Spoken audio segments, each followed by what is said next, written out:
How's it going, everyone? It's Geoff Chrysler, a detail enthusiast, here with my next episode of my Austin Healey BN1 restoration. Just wanted to go over a few things things I've been working out now that it's insured and on the road. So I decided to invite over a good friend of mine here on the island, Tom Monroe. He's an expert mechanic, retired now, but he has a BN1 as well that he's owned since the 70s, and him and his wife tour around in it every summer, and it's a well-used BN1. And he is our local expert mechanic for classic cars. He does all the gearbox rebuilds and engine rebuilds for all sorts of different makes and models of vintage cars here on the island. Well known, great mechanic. And well, since he's owned his BN1 for so long and is so familiar with the car, I decided to invite him over and give my car a once over and you know, just get the engine and carburetors dialed in so that it's functioning properly. And you know, because he has better trained ears than I do to pick up any irregularities in the running. And sure enough, he, you know, adjusted the timing slightly and did some minor carburetor adjustments and got, you know, the idle speed is now just beautiful. It's at about 700 RPM and it's just really, really nice now. And but he did notice, he said, you know, when it was running, he said, it sounds rattly. It shouldn't be as noisy in the top end here. So I got into it and took the rocker cover off, and I'll show you what I found.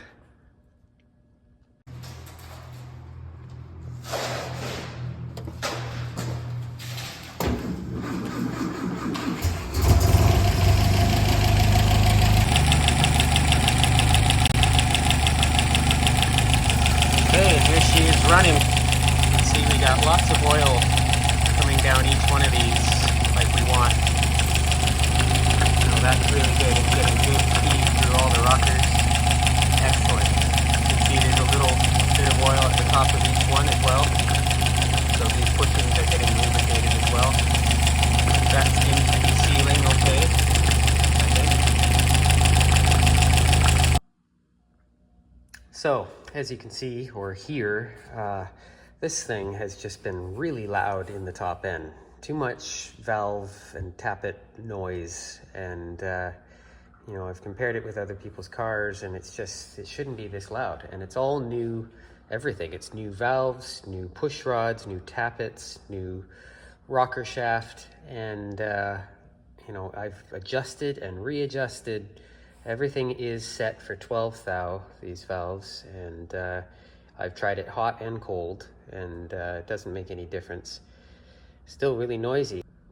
Okay, so I've just removed the rocker shaft. We're going on a hunch here that I may have some bad push rods.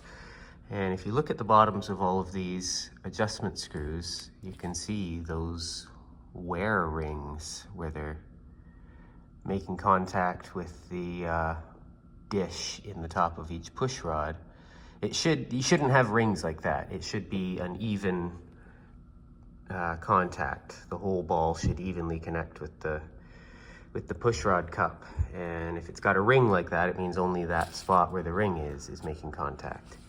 So yeah, and I just to confirm, because these are original rockers with original screws in there, but it's a brand new shaft, nitrided shaft, new stanchions here, and new bushings in every rocker that have been installed and reamed to fit the shaft.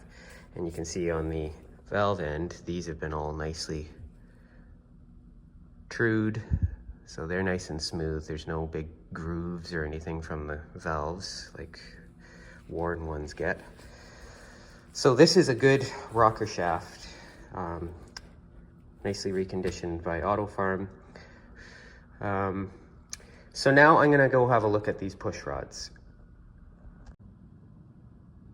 Okay, so here are all of my push rods now removed. Had to be really careful taking them out that you don't pull the tappet with it, because then you lose the tappet down inside. You got to take the whole side cover off. I don't want to have to do that.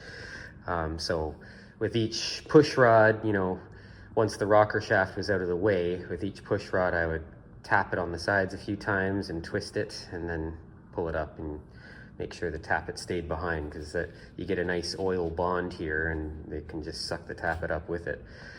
So anyway, got them all out safe and sound. Tappets are still in place. It's all brand new tappets. You can see where it mended in the tappet there. That's nice and clean, no wear lines. So that profile was okay. However, each one of these has a wear ring. And further than that, that wear ring seems to be in slightly different locations. Some are closer to the top, some are closer to the bottom. So the balls of those adjustment screws are not fully seating into these push rods because of this profile imperfection. You know, what I would expect to see here is the bottom dish of that where the ball is sitting should be polished and not just a ring above it, you know. So yeah, these are not seating correctly. So I've got an original set of push rods in great condition that I'm purchasing from a friend. So they're on their way here in the mail. So once I get those in, I'll put those in, and I think that should solve the chattery valve train that I've had. So now I've got it in there, I'm just going through and adjusting each rocker. So you put the feeler gauge in there, and you can loosen off the screw and then tighten the nut to where it needs to be with each valve that's fully open. And to open each valve, I've got the car in third gear here, and I can just, you know, grab a wheel and rock it forward until you see one go down and the other one come fully up, and it's the fully up position that you want to adjust it for. So once I get these all set up, I can fire her up and see how she goes.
Beautiful.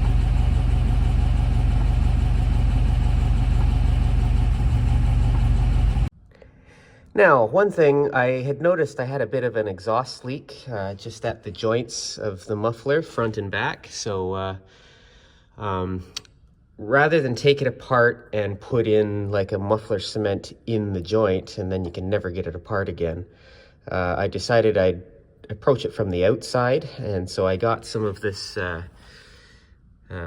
Permatex Ultra Copper gasket maker. It's made for exhausts and manifolds and that. It's a super high heat and works really good. So I loosened off the clamp here and slid it back, and then just took a fingerful and went all the way around the joint, made sure I got a nice bead all the way around that joint on the outside, and of course squished it into the slots here on both sides, and then just slid the clamp back over and tightened it back down and wiped off the excess. So that's just drying now, and then once it's all dry I can come in and retouch up the paint. I'll have to carefully use some cardboard and mask off the body color.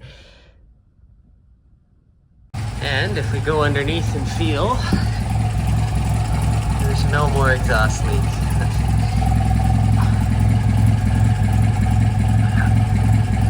That feels good. So that solves that issue. Beautiful. Yeah, meanwhile, Overdrive has also been intermittently a problem. It's happened now twice where I'll be on the highway, I'll engage the overdrive, it'll drop into overdrive just fine, drive along for 10 or 20 minutes in overdrive, and then eventually it jumps out of overdrive on its own and then back in again. And it does that, you know, intermittently. Seems to be as I'm climbing a hill or putting my foot into it, it jumps out and back in. So something's going on there. I'm thinking it's either the overdrive solenoid failing. I'm gonna check that. I've rigged a light to tell me if the solenoid is getting power or not. So the way I've done that is, you can see I've got a little alligator clip onto the C2 of the R1 relay, and it's going over to my little light that I have just sitting on the parcel shelf there. It's just my little test light, so that whole handle will light up. And then the test light itself is grounded to the firewall there. I've got another alligator clip on that ground. So I'm gonna take it out on the road and engage the overdrive and see if you know, if that happens and the light doesn't go out, then I know I'm getting power to the solenoid, and it's the solenoid itself or something hydraulic. I can at least know that the solenoid is getting power, and it's not something else that's causing, you know, like the centrifugal switch, which is my #1 suspect. If it's switching it on and off, then I would be able to see that with this light linked to the solenoid, that suddenly the power going to the solenoid is getting cut off somehow because that switch is failing. So we're gonna do some tests and see what we can figure out. I think what I'm probably gonna end up doing is just bypassing the centrifugal switch, just putting, you know, joining the two leads on it and taking it right out of the equation, because it's basically there to make sure that overdrive is not engaged below 40 miles an hour, which I can just make sure to do that manually and bypass the switch. Now, I was able to determine that the problem with the overdrive seems to be the centrifugal switch here that's on the side. There was a number of diagnostic tests you could do in the two relay system. It's all shown in the factory workshop manual. And, you know, that included shorting out terminals on the R1 and shorting out terminals on the R2. And, you know, depending on if the overdrive solenoid is operating, you can hear it click on or off. You know, it determines which thing is wrong, including, you know, there's one for the gearbox switch on the side here, which that tells the system if it's in top gear. So yeah, everything seemed to check out, and then the final one was to check this. So I was able to get another replacement switch. Got this from a fellow in Australia, so got it through eBay. It just arrived yesterday, so I'm gonna unscrew this one and install this new switch and see how she goes. And you can see my old switch was always kind of monkeyed up. Like, there's quite a bit of damage here. The whole corner section of that is broken off. And these terminals, when you unscrew them, those terminals are spinning around. They're quite loose in the sockets. So this one is in much better condition. That's what it should look like. And terminals are nice and solid. So yeah, much better condition switch should work the trick. Okay, so just going over a number of things. Of course, as I'm putting first few 100 miles on, every time I take the wheels off, I recheck everything. I'm retightening anything. Everything seems to be good and tight, but always good practice. Whenever I jack it up, I get under there and just go around with a set of wrenches and tighten every bolt I see, just to make sure nothing's working its way loose that I'm not aware of, you know, just good practice. And just to make sure that these hub bolts are all done up tight, I'm torquing them all to 60 pounds, which is about as high as you should go for this size of lug nut and bolt. So yeah, just to always double check that whenever the wheels are off, make sure that those are good and tight, because these are prone, especially the left rear, just because of the direction it turns. These are prone to loosening themselves a little bit, and once that starts happening, the hub can start shaking around. Don't ask me how I know. It's always good to check the torque of those wheel lug nuts, because you don't want to lose a wheel on the highway. Now, one thing I've just noticed, just took the wheel off and I've already wiped it up, but I noticed there was like a drip of oil on the inside here, and it had trickled down into this trough just from sitting here. And sure enough, I'm looking around and there's evidence. You can see here, that's oil coming out. And if I look here, you can see there's a nice prominent drip right there on the bottom of the back plate. So that tells me I've got a leaky axle seal. The other side seems fine, but yeah, this one is leaking. So I'm gonna have to take that all apart and probably replace the seal. Add it to the list, the checklist of things I'll be doing this winter. So maybe it's good that I'm not getting judged this year. However, it's good to go through at points like this. I'm gonna give this car its first, you know, I've put about 500 miles on it now. I'm gonna give it its first full proper scrub down inside and out, and make sure, you know, I wash it with the wheels off. I can wash each wheel individually, get it really nice and clean.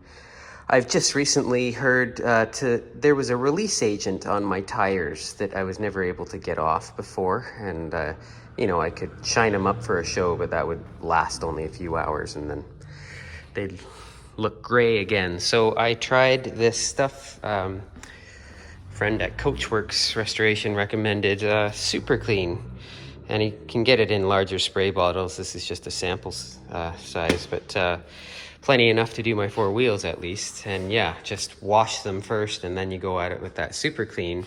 You got to be very careful. Don't let it touch any chrome or aluminum, because it'll corrode that stuff. So just use it on that. Keep it off the rims even. And it does the trick though, and gets rid of that release agent. It makes the tires nice and black again. And so I can add shine to that if I want to, but at least the release agent is gone now. Now, because I am going for Concourse with this car, you know, now that I've got the car jacked up like this, I'm going to be giving it a thorough washing and doing the entire, you know, all of these inner areas and the underside using a flashlight, so I can get it really, really clean, get all the dust and grit and dirt out of every nook and cranny. And yeah, and then I'm also going through and just giving it a Concourse judging, following the guidelines, you know, and looking at every single fastener. Is it the right British fastener? Is it the right head? Is it the right finish? Do I, you know, there's lots of touch up I can already see. Just come along with a little bit of trim-clad touch-up paint and or body color or whatever's needed, and make sure everything's looking beautiful and no exposed metal, and that I have the correct fasteners. And as you can see in here, those nuts are new, larger nuts. They should be the skinnier or smaller British size nuts. So 1, 2, 3, 4, and then 4 on the other side, 8. So I know I've got to get 8 of those smaller British nuts. The ones going along here, these are the right ones, so that's okay. But you know, I can make little checklists and know what ones I do need to change out. And yeah. And as you can see, my license plates have changed. I've now got my collector car plates, which here in British Columbia you can get a bit of an insurance discount if it's a collector car and you're not using it as a daily driver. So I was able to apply for those and sent in a whole bunch of photos of the car so that they can verify it. It has to be stock original. You can't have any modifications or anything. So, and that she is. So yeah, so she's all ready. I've been driving her, quite a bit in the last several weeks, and everything functioned as it should. The Overdrive was a joy to drive with on the highways, and boy, I tell you, I thought I would be missing the fourth gear with this early 3-speed gearbox, but this 3-speed with the gearing the way it is, it has such long legs, and then you add the Overdrive, it's no problem. I was cruising along 100 kilometers an hour, 60 miles an hour.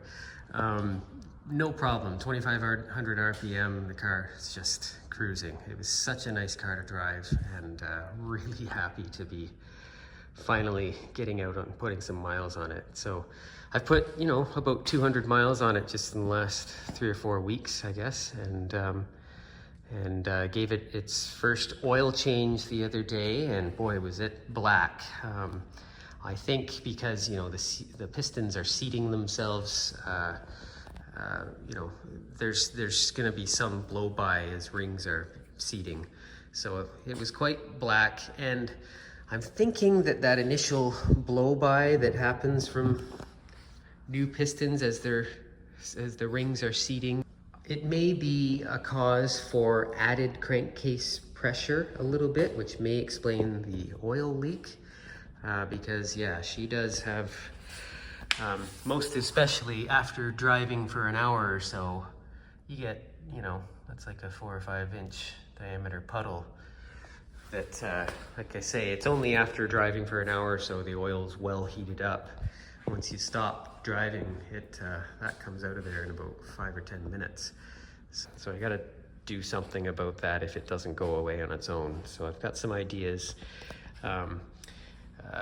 Mike Salter and a few others have come up with a good plan for adding a PCV valve to these, which helps to relieve that pressure. So they just tap into this cross tube and have a little fitting on the bottom of the pipe, and then a tube just dropping down below and going into the vent pipe that's below you can't see it, but it's below the exhaust manifold there. There's a little vent pipe that comes out and points to the ground. So you tap into that tube, plug off the bottom of the tube, and put a PCV valve in the line, and suddenly you're getting negative pressure from this to help depressurize the crankcase, which helps prevent that oil from squirting out so much or being pushed out so much. Now, a couple things I've been improving just as I've been finding things at flea markets and that. I've replaced my rad cap. I found a nice original that I bought, and I just restored it with a new rubber seal on the bottom, and so nice to have that piece. They're really hard to find. And then recently I found a better, my cover was cracked right in the corner here, and the Bakelite didn't come up as nicely as I would have liked. It was pretty tired. So I found that at a flea market recently, and much better, and I was able to polish up the Bakelite and no cracks, and so yeah, little things here and there that you can improve on as it goes along. One thing that's been kind of bothering me is my rocker cover. This is obviously, it's my original one, and I did my best to pound it out. It was pretty crushed down, lots of dents in it when I got it, and as you can see, its shape going along the top is pretty crushed down. It's taller on the ends. It just doesn't look the right profile. It's not as smooth as it should be. It shouldn't be that crushed down. So what I've done, I've bought another better condition original from my friend Trevor. Thanks, Trevor. and I'm gonna clean it up and then swap it over. And here is my rocker cover completely refinished. And in the end, I decided to actually use my original one and just work it out better. I spent, a few hours on it, pounding it out straight again. So got rid of that sunken in look that it had, and it's looking much better now. So of course I glass beaded it to bare metal again, just on the outside, and did all my work and got it looking really nice. So I've just given it a couple coats of paint. I'll do another coat and reinstall it with a new gasket. And there she is. So in the end, I ended up just straightening out my original and getting it in better shape. So that looks a lot better. It's not all crushed down like it was. It's a nicer finish than I had on there before too. So glad to have that looking a lot better. So I'm just getting ready to pull my windshield off, and I'm gonna be doing a little detail that friend Blair Harbour, who owns the first production Austin Healey 100, for his restoration. Of course, he's going for Concourse as well. He was able to make a small template stencil for doing the proper etching of the triplex logo with the date code of 1953. And he passed the template along to me so that I can etch my own glass, and showed me exactly how to do it. So yeah, so I've just taken off the little knurled nuts, and you pull them all the way out with the pins. And of course you got to be careful because that rod will drop down and hurt your paintwork if you're not ready for it. So yeah, once you've pulled the pins out and lowered those, now the windshield can just pull up and out. And so I'll be taking it to my bench and masking off everything, the whole area, and doing a little stencil there in the top right corner. So, and I've got dimensions from another friend for exactly where it needs to go on the windshield glass as original. So neat little detail I'll be adding. I'll show you how it looks. So here is the little stencil that I've got. You can see it says triplex plate, L53 is the date. So this is what I'll be putting in the top right corner of the windshield. And it just uses this little sandblast with some really fine media in it. And it has its own gauge, so you can set it. And you can see I just did a test. This is just a cheap frame that I had sitting under a bench, but I did a little test there that came out perfect. So that's what we'll be doing. So you can see here's the photo instructions that Blair sent along with the little stencil. So this is the medium you use, this Pash Airbrush Company Air Eraser Compound, aluminum oxide. So that's what we're using as a medium to blow through that little sandblaster. Like I say, I was blowing it through at 70 PSI for 6 seconds, and that is how I got my logo. I'll show you the final results here. If I can get this to focus. I find it's easier if I zoom. There it is. Triplex plate L53V in exactly the right spot. So it's 2 inches down from the top here to center, and 1 7/8 inches to center there, including the chrome frame, because the glass is inside that chrome frame. So yeah, right where it should be. That looks great. Thanks very much, Blair. And nice little detail. I was lucky enough, this is the windscreen that came with my car and was in exceptional condition, obviously a replacement at some point, but there's no logo on it at all from any company. Like, I've searched, so I don't know if it wore away or something, or maybe you could get them like that at one time, but there is no logo on this. I've searched high and low, so very lucky to have the proper triplex logo dated for 53 on here. Love these little details. And yeah, thanks again, Blair. Now I will say, for those who want to do that kind of a thing, and you have a windscreen that does have an aftermarket manufacturer's logo. What I've seen a lot of guys do, because usually the logos are in one of the corners, is just get a little BMC sticker to put over the logo to hide it, because that kind of thing often was put on at dealerships and stuff. Everybody had their own, you know, advertising stickers at the time of the era, so common sight to see little big BMC logo. So neat little details like that were dealer applied BMC advertising. So one more thing I've done here is just my rear view mirror. I super detailed it basically to make it more accurate. So I took it apart and took the two brackets that hold the mirror itself and sent them in for engraving. You can see it says Eversure M677, as originals did, and then also I replaced that center screw with the proper flathead or cheese head type of screw, all re-chromed, and yeah, it looks great.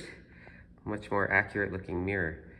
And here you can see the BN1 bezels were never chromed, they were just bare aluminum. So they've got the little rubber seals under there, and those reproductions of the original seals there that Roger Moment used to make available.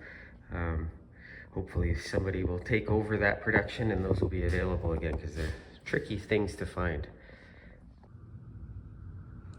And one more thing is, thanks to my good friend Richard Korn, I was able to swap out, I had a brand new wiper knob there. I've now swapped it out for an original Bakelite one.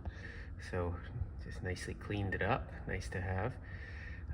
The new ones are too shiny, too black, and the font is slightly different, so it's nice to have a matching set of equally patinaed instruments now. So, and same thing goes for my headlight switch. I had an L switch that came with my car that doesn't, it was used on, it's a period switch and was Bakelite, and it just has an L for lights, but didn't apply to Austin Healey's. I think it came from an A90 or something like that. So certainly of the period, but wasn't correct. So now I've got the correct side head, it says there, and it's a proper original Bakelite one. So yeah, nice to have all those switches original now, and really goes to add to the look of the dash there. Just a piece of jewelry.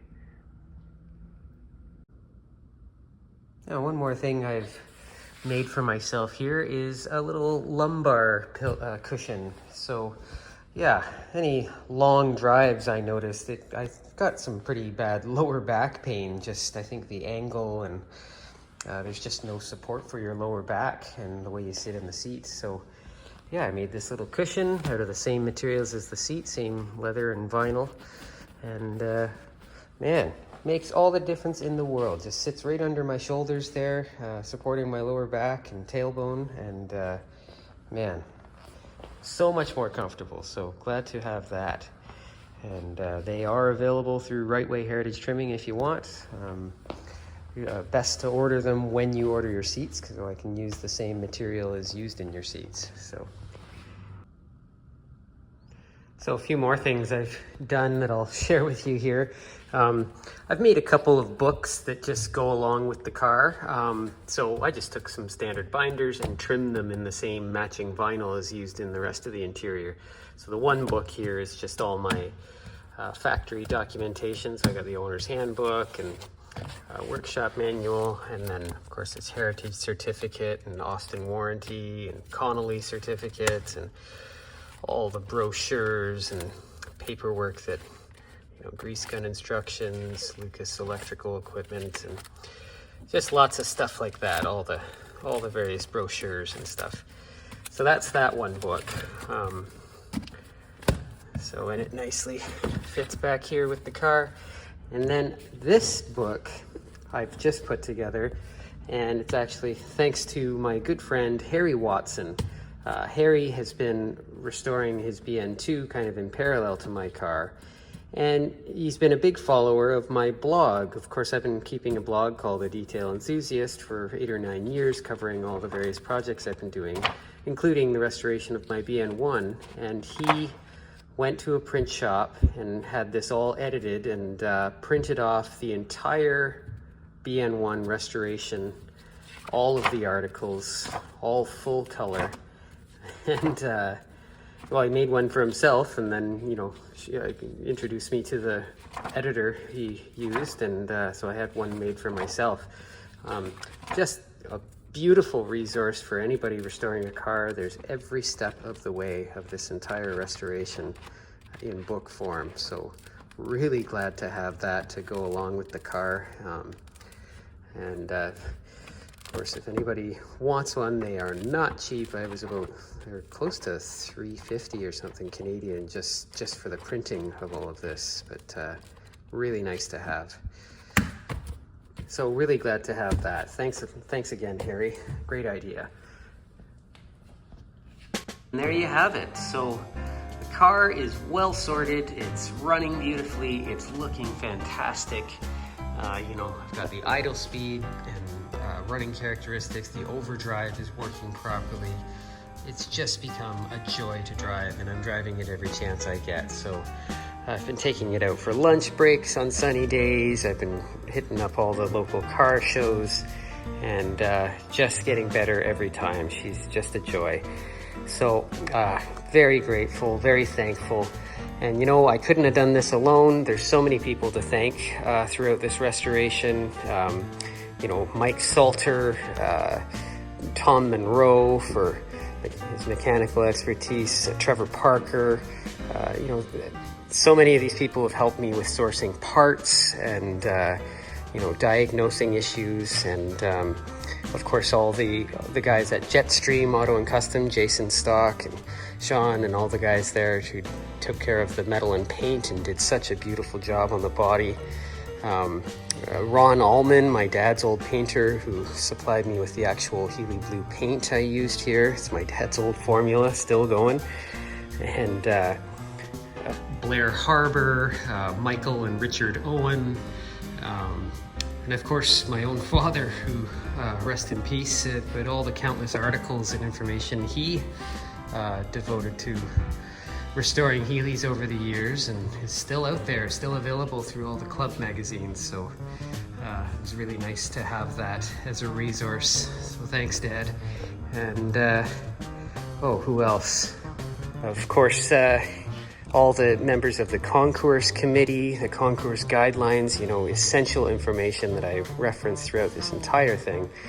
Roger Moment and Kurt Arndt helped me with a lot of parts and hard to find little bits and pieces, and of course the rest is found on eBay and car shows here and there, swap meets. So yeah, it takes a village to get one of these all sorted out, especially if you're trying to get it all right and accurate. So very happy to have it all finished and on the road.